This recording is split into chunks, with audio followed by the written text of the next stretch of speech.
So I'm Kay and I'm MD of Drum Studios, which is a digital agency founded in 2006 with an emphasis on creating accessible and sustainable digital media.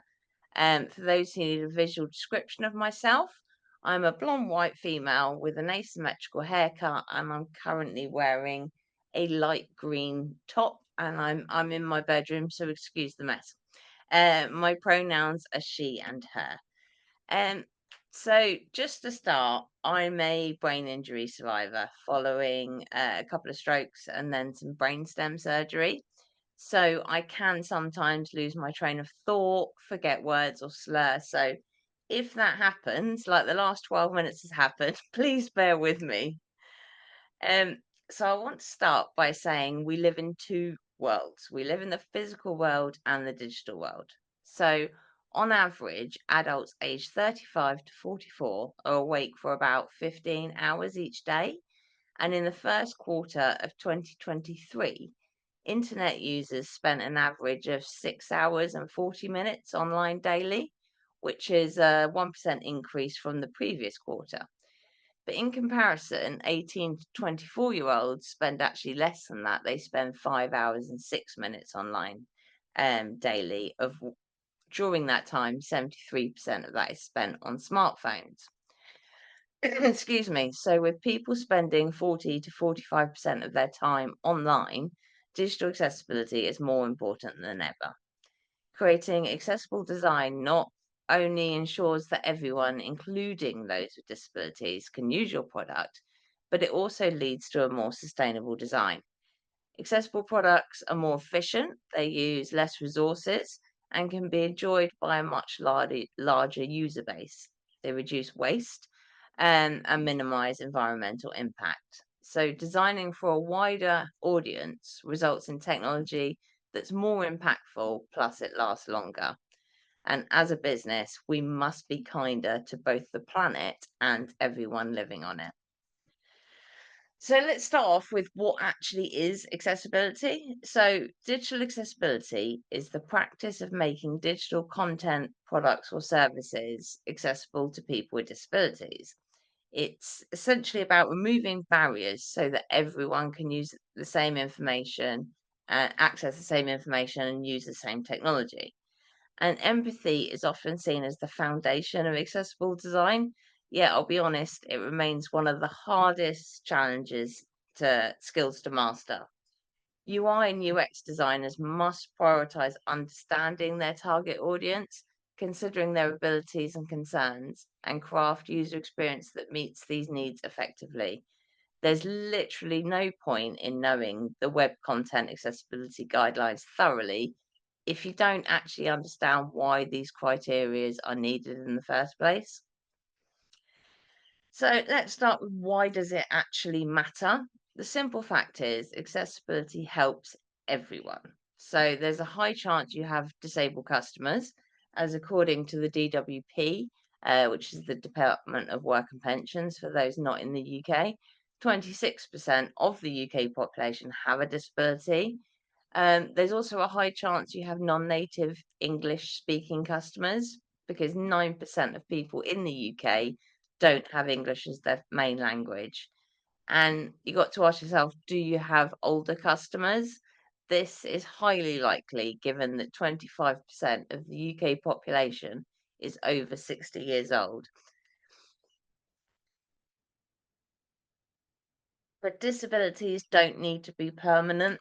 And I think that's where people perhaps don't fully appreciate accessibility. So we've got two other types of disabilities. So a temporary disability is a short term physical or mental condition that limits a person's abilities. So, temporary disabilities can be caused by injuries, illnesses, or repetitive movements. With treatment and time, people with temporary disabilities are expected to recover.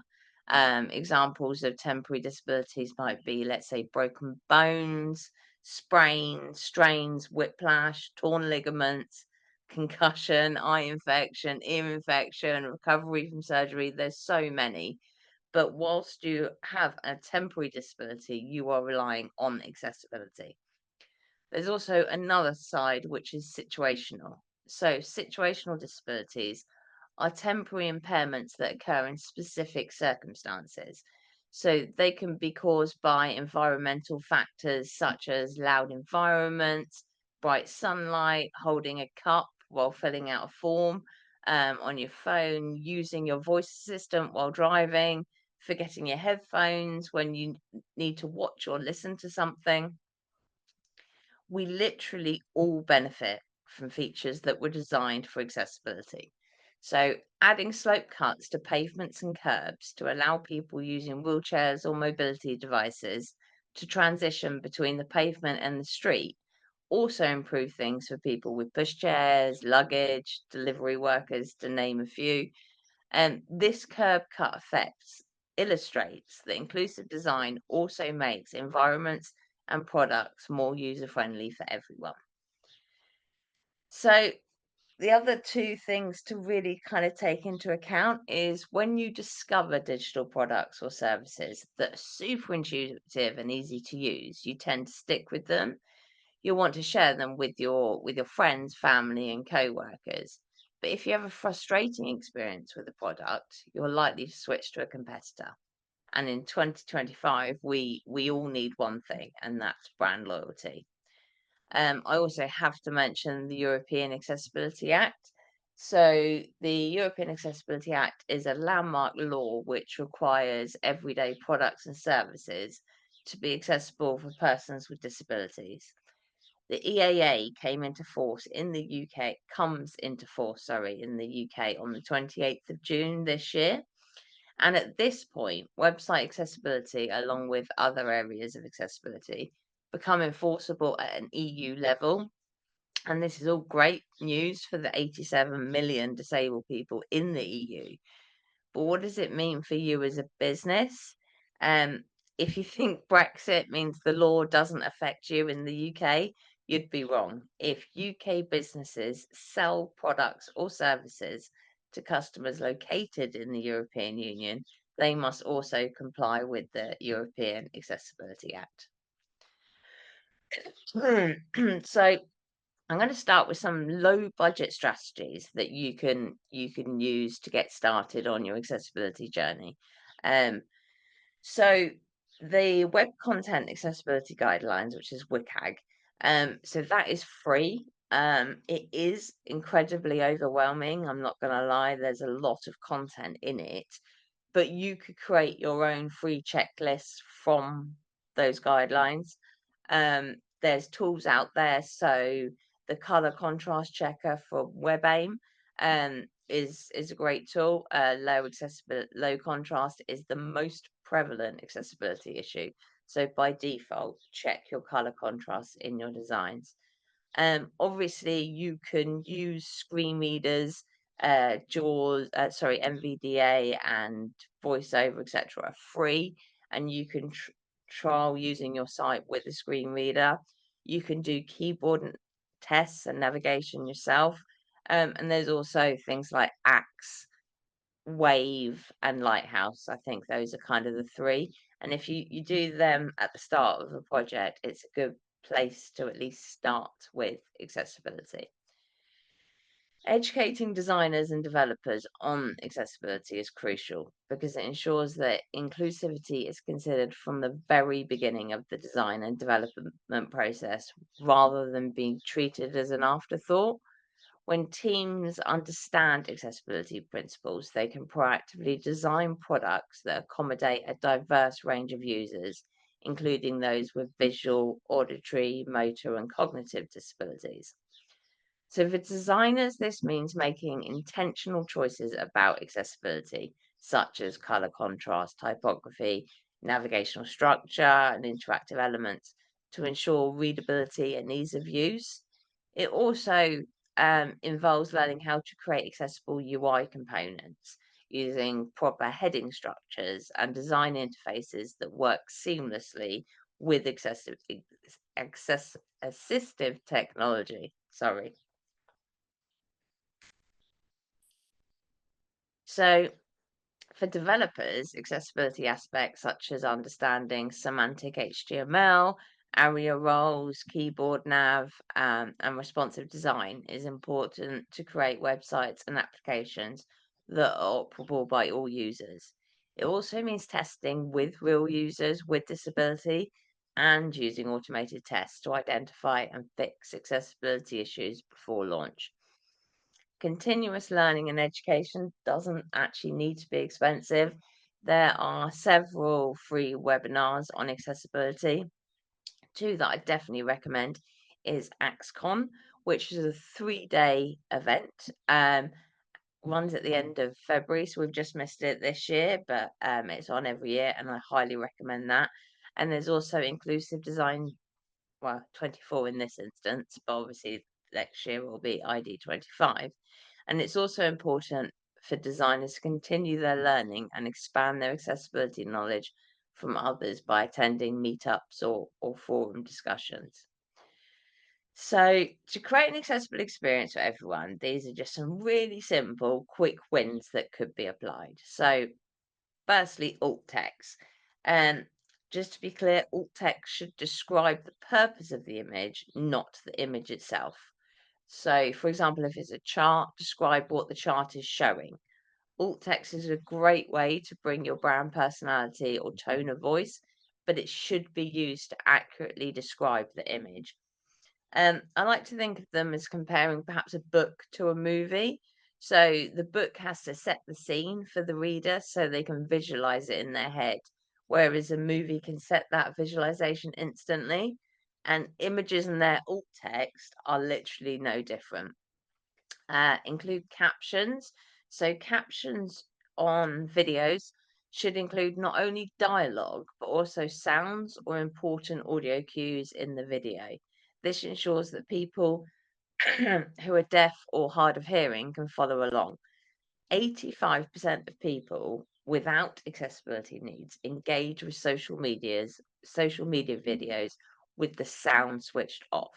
So you've got to use captions because you might be on a busy train or in an open plan office. But remember that although they help everyone, they are primarily an accessibility tool. So don't look to include these branded captions that animate every word at a time and use embellished fonts. Stick to off black and white, sans serif font, and lowercase. Always check that the text can be resized without losing its structure or making the page harder to read. This is obviously helpful for people with low vision. Proper headings help with navigation and allow screen readers to easily move through the sections. They break up the content and make it more digestible. So because people with cognitive impairment such as myself need things in skimmable sections. um Touch targets make them a minimum of 44 pixels high, so buttons or clickable areas must be large enough to easily tap with fingers, especially on mobile devices. And avoid jargon. Not everyone is familiar with technical or industry specific jargon, so use plain language wherever possible. And so I have neurofatigue and my battery is limited, and having to try and decipher your copy uses up my valuable energy. The same can be said for using very British terms or idioms. Your visitors may not have English as their first language, so can completely misunderstand your messaging. And on forms, don't use disappearing form labels. Make sure labels stay visible when users interact with the form.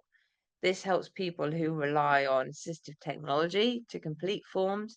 Plus, to be honest, I can start using a form and literally seconds later forget what the field was asking. So I need something visual at all times to confirm my actions. Avoid relying on color alone. A lot of people do this, but some users are colorblind or have visual impairment. So always combine color with the text or a pattern to make the information clear to everyone. Use descriptive links and button text. Phrases like click here are way too vague. Instead, use Descriptive phrases like download the 2025 survey or view the product specifications. This improves navigation for everyone, but especially screen reader users. Reduce the motion. Some people find animation distracting or even disorientating. Providing an option to disable them helps create a more comfortable experience. So, I have a vestibular disorder following my brain bleed, and even really subtle parallax or lazy loading can make me feel physically sick. Um, this is another real bugbear of mine. So, provide error messages. So, error messages need to be specific. For example, instead of saying there's an error, explain what the problem is and how to fix it. Such as, I don't know, please provide a valid email address or something along those lines. And after a user submits something, always confirm the action with a message like, thank you for submitting your form. This lets them know that their action was successful and what they can expect next. Um, and mainly for developers, but label HTML correctly. So using semantic HTML ensures that assistive technologies can interpret your page correctly. This improves accessibility for screen reader users and other assistive devices. I've mentioned it before, but keyboard navigation, make sure all interactive elements on your page, that's buttons, links, form fields, everything, are navigable via the keyboard alone. This is vital for users with mobility impairments. And design on a variety of devices. So your design should be responsive and reflow and adjust to different screen sizes, phone, tablets, desktops, etc. This ensures everyone has a good experience no matter what device they're using. Although designing mobile first is a concept and methodology that's been around for decades, most accessibility fails that I find are on mobile, where reflowing content has been done incorrectly or overlooked. Avoid those checkout timers, forcing users to hurry through a checkout process by using timers can just cause stress and will lead to abandoned carts. Allow users to take their time to review their purchase and increase their timeout. With having use of only one arm, I take longer to complete things, and my cognition means I have to double and triple check my information. If I'm rushed, I make mistakes. Make sure contact information is easy to find from every page. So, that could be a contact link in the top navigation or a contact us page. I know that seems really, really obvious, but far too many sites bury contact details into subnav or into the footer that is really hard to find. And offer multiple ways of contacting. Not everyone prefers the same method of communication. Offer options like phone numbers, email addresses, live chat, video calls, and social media handles to make it easier for everyone to reach you. Too many sites rely on assistive bots as their primary way to contact, but people prefer different methods, so don't only provide the one.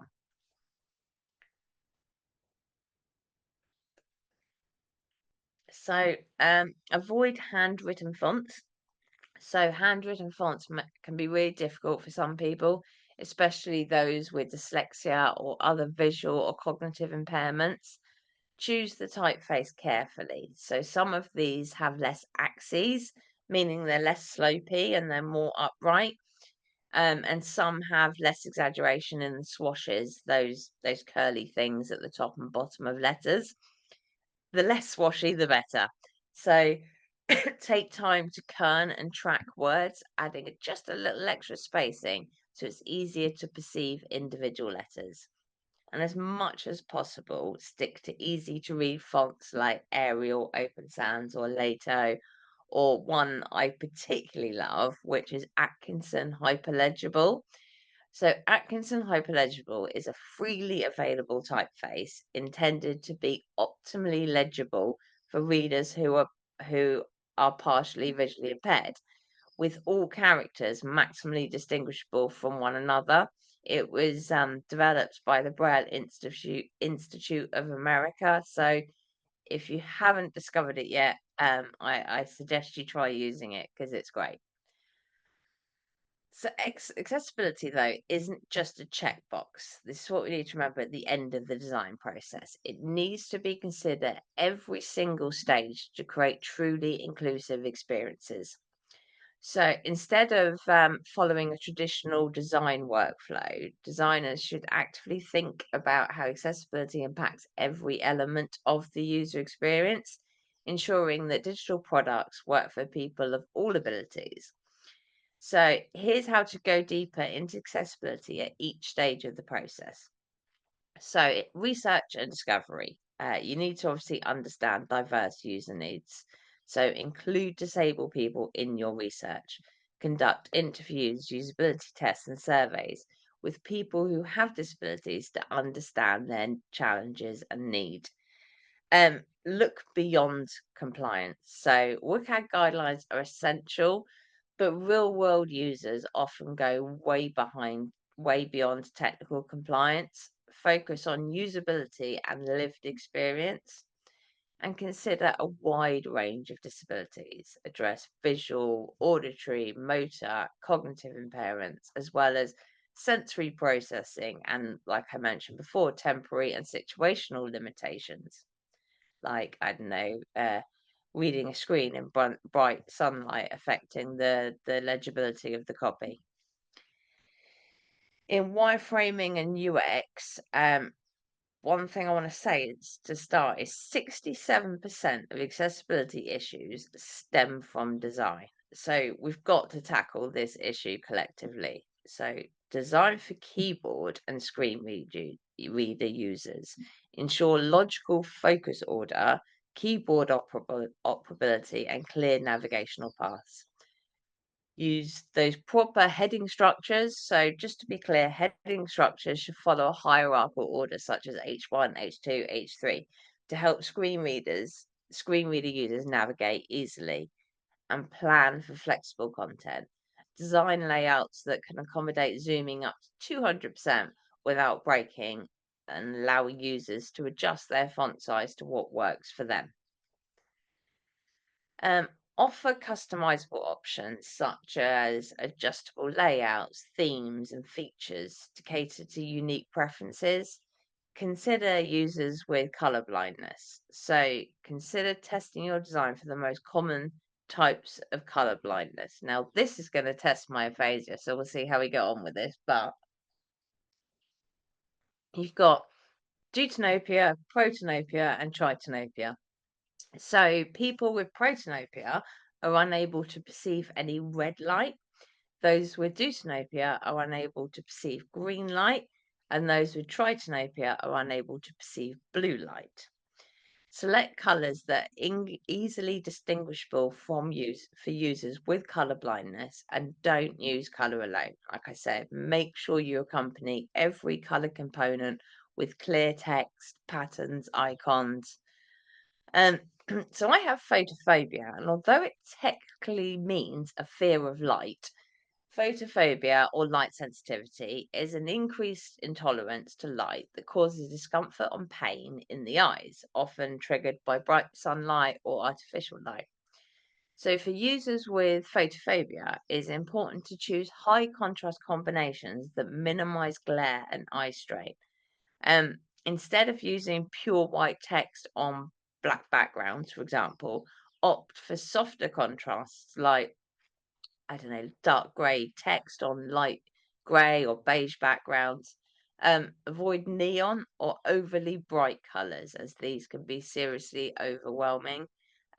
Offering a dark mode with white text on a softer black background can also reduce discomfort for me. So by using these softer, more neutral tones, you can create a readable and comfortable experience for users with light sensitivity. Um, I mentioned it before, but the reducing the motion sensitivity risks. So allowing users to disable autoplay animations, parallax effects, and flashing content that may trigger seizures or dizziness. So many sites I see have auto-playing videos, and within the first 10 seconds, I know that they would have caused potentially a seizure or at least discomfort. So just allow everyone to opt in. Provide clear focus indicators. So ensure ensure visible outlines on interactive elements for keyboard and screen reader users, and create intuitive error handling. I mentioned it before, but forms should have clear labels, accessible error messages, and helpful guidance. So I don't know, passwords must include at least one number. And user testing involve real users with disabilities. So test with your assistive technologies, use screen readers, NVDA, voiceover, etc., keyboard only navigation, and voice control software like Dragon, which is actually what I used, which caused the whole thing to go wrong in the first place this morning. But never mind.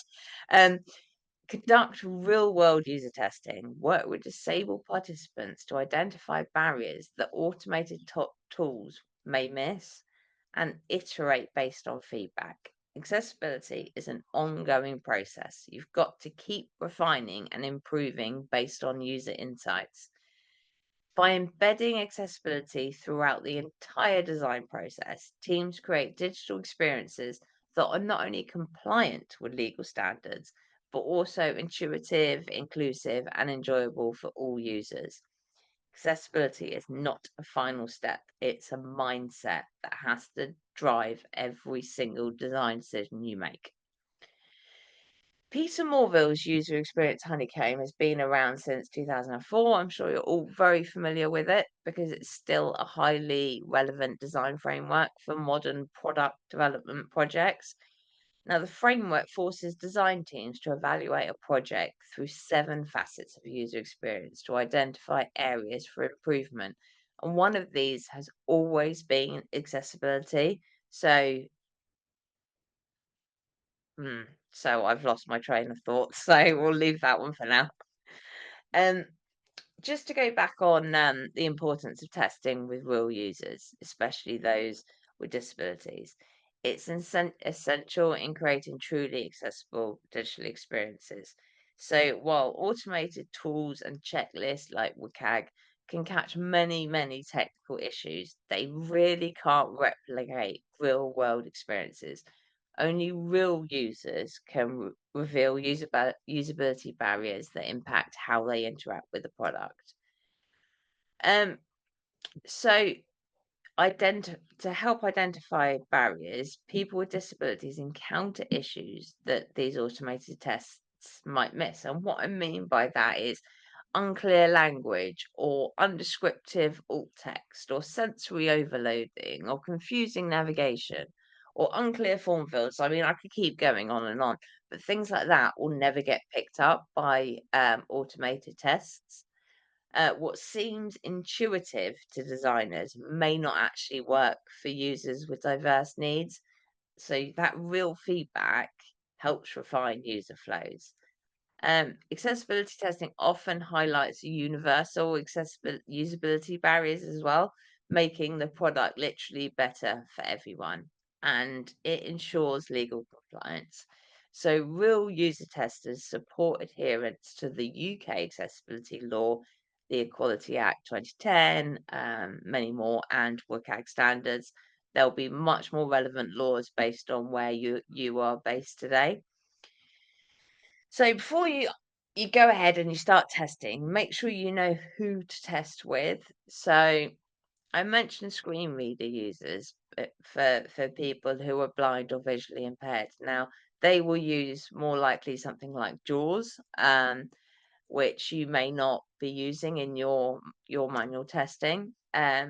Keyboard only users for people with motor impairments who navigate without a mouse, for example.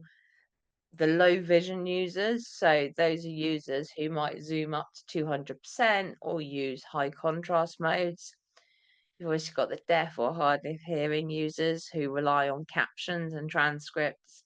And then you've got this big pool at the end, which is neurodivergent users, So they are users with, let's say, dyslexia, ADHD, brain injury, or autism, and they might need clear layouts and predictive interactions. Falling under neurodivergent will also be people, like I said, such as myself, with cognitive disabilities. And these are so important. They spot issues with your navigation, call to actions, or user journeys that others just might miss. So make sure you involve a diverse range of people within this huge umbrella.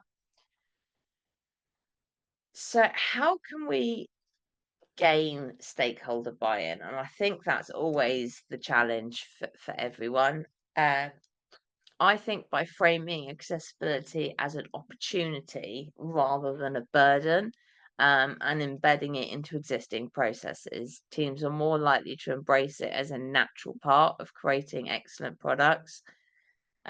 Create step-by-step roadmaps to guide the progress and what can be done when. Remember, accessibility doesn't have to be all or nothing. The key is to start and continually build from there. Explain to stakeholders why it matters. It's not just for the 27% of the UK population who are disabled. We've got nearly 100 million non-native speakers in the UK. We've got 600,000 new parents every year in England and Wales, and they may be doing something online with holding a baby, so only having one use of one arm at the time, or let's be honest, sleep deprived and not really 100% clarity. Got 25% of the population who are age 60 or over, got 24 million people who commute to work every day. Plus, you've got everyone who has a short-term medical issue. That's a huge chunk of the population who are affected by accessibility. Remember, design for one, you extend to many. One of the first steps, I think, to persuade stakeholders to invest in accessibility is to educate them about the problem and the impact. So you could use data, stories, and examples to show how people are affected by accessibility barriers, how they experience frustration and exclusion, and how this affects your brand reputation, customer loyalty, and legal compliance. So after my brain injury, my brand loyalty shifted drastically. So some brands I once loved became unintuitive. Their designs too complex or overwhelming. Simplicity and clarity became my priority, and I gravitated towards brands with easy navigation, clear messaging, and minimal distractions, while others lost my brand loyalty due to cognitive overload and frustration. 83% of disabilities are acquired. So if you don't prioritize accessibility, you might well lose a customer when they become disabled. Every single one of us is only temporarily non disabled. Decision makers are only temporarily non disabled. You can also demonstrate the problem by conducting or accessibility audits, testing with assistive technology, or simulating disabilities. Some people think this is good and bad, but the RNIB, which is a charity, the biggest charity in the UK, they have glasses that you can purchase that simulate what people with different visual impairments might see. It's certainly not a gold standard. I'm not suggesting that, but it is. It's a good way to be able to try and simulate what they might be going through with your design. I think get early involvement, involve key stakeholders during the project planning to make accessibility a non-negotiable part of the development process, and invite stakeholders to participate in or observe testing sessions with users with disability to witness accessibility challenges firsthand. And like I said, make it part of the workflow. So integrate it into the discovery phase when you interview users with diverse backgrounds. Into the design phase, make sure that your designers understand WCAG In the development phase, train your developers on keyboard navigation, ARIA roles, and screen reader compatibility. Again, in the testing phase, involve designers through usability testing and fix identified barriers, and use design systems that include accessible components by default.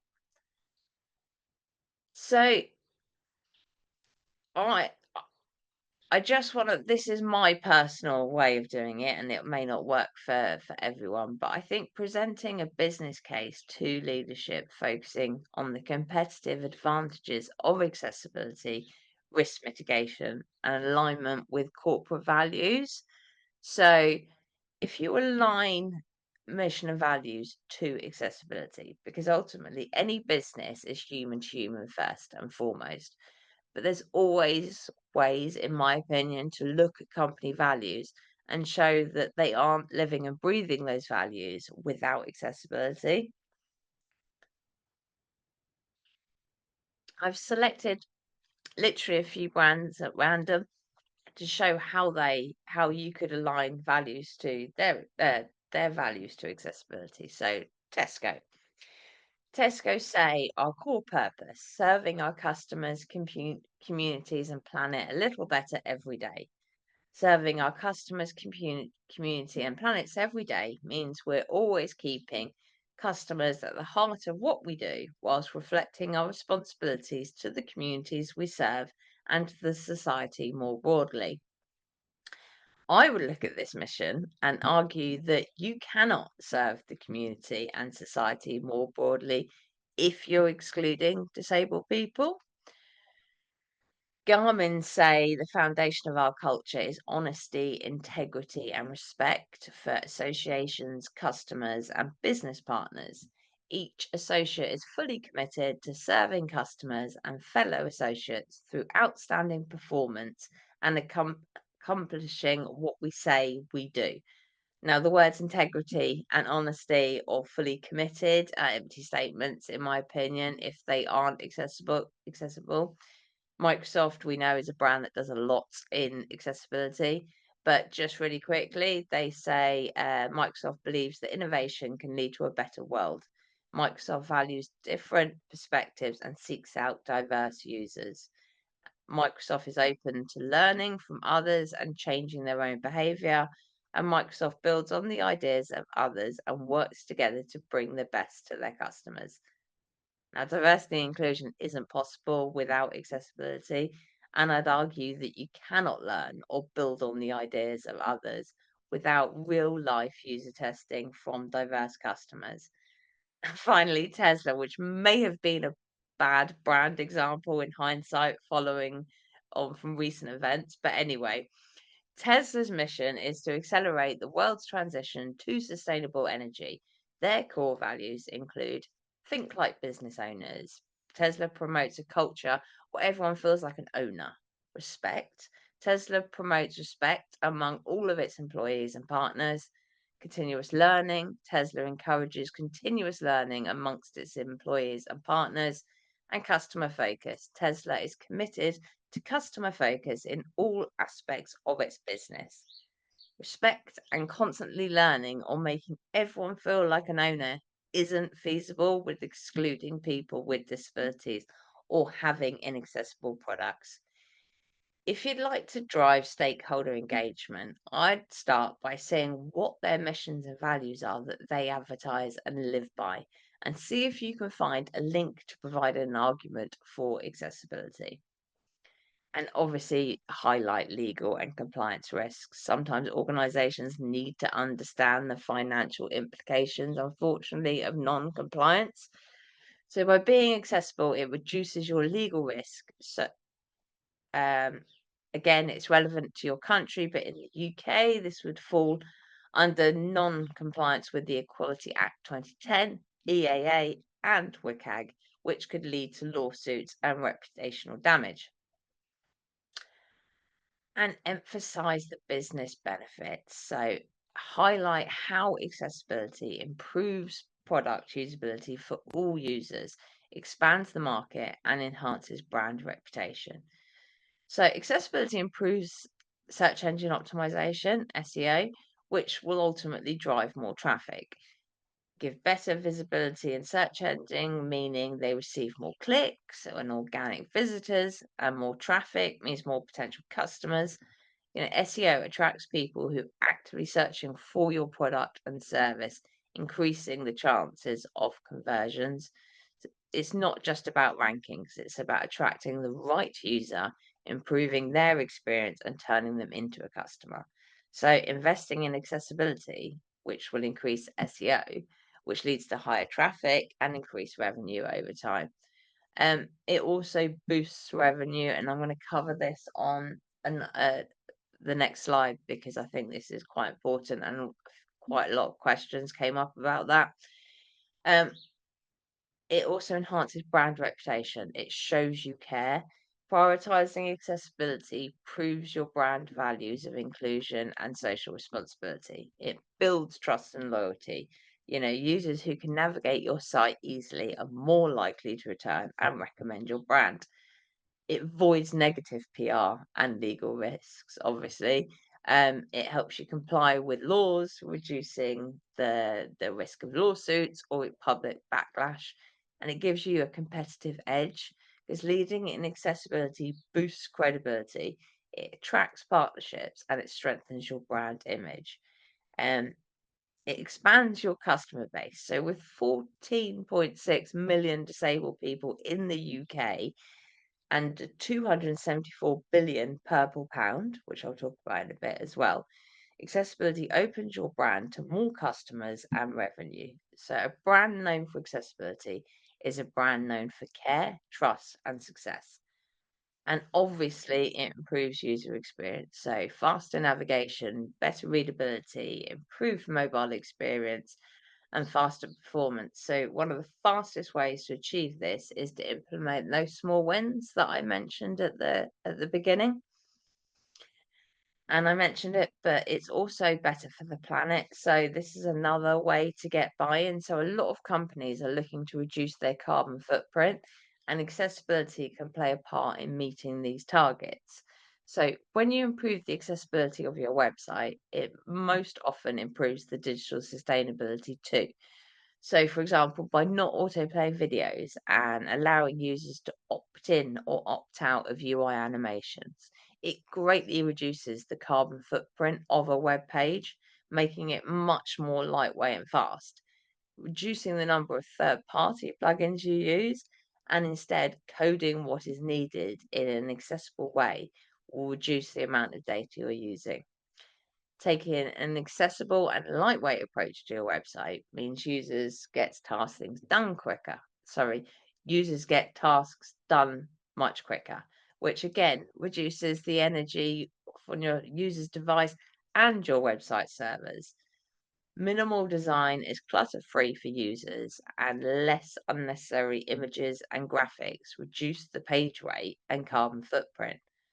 Um, Offering users both dark mode and light mode is a perfect thing to do for accessibility, and dark mode uses less energy. While exact figures vary depending on the study and the platform, a significant portion of users, often exceeding 80%, prefer dark mode on their devices and apps. So if you provide a dark mode option and the vast majority use this, your carbon footprint will also reduce. Having good image alt text is great for browsing when people choose to have the images switched off to try and save less energy. So it really does work hand in hand, and it's all great things for people and the planet. I said I'd come back to this because these are the big numbers. So the purple pound proves accessible products reach more customers. In the UK, it is a 274 billion market. So if you don't know about the purple pound, it's the spending power of disabled people and their households, and globally is estimated to be over 13 trillion. Um, and in 2017, the clickaway pound was established. This is when people abandon a retail website because of the usability barriers they faced. And they took with them an estimated spend of 17.1 billion globally. And while the return on investment of accessibility varies from company to company, a 2022 paid report from Forrester Research estimated that accessibility brings back $100 for every dollar invested. And finally, retrospectively, adding accessibility can be really challenging. So, just want to end with there's a blueberry muffin analogy to consider when designing products. So, when you're baking a blueberry muffin, you can't just stuff all the blueberries in at the end, otherwise, they won't be evenly distributed. And you also can't retrospectively add blueberries to a muffin after it's been baked. It's a whole team effort, and accessibility needs to be embedded across the whole organization and project lifestyle. My advice to get buy-in from a wider team is don't try and shake things up with accessibility, otherwise people will start putting up walls.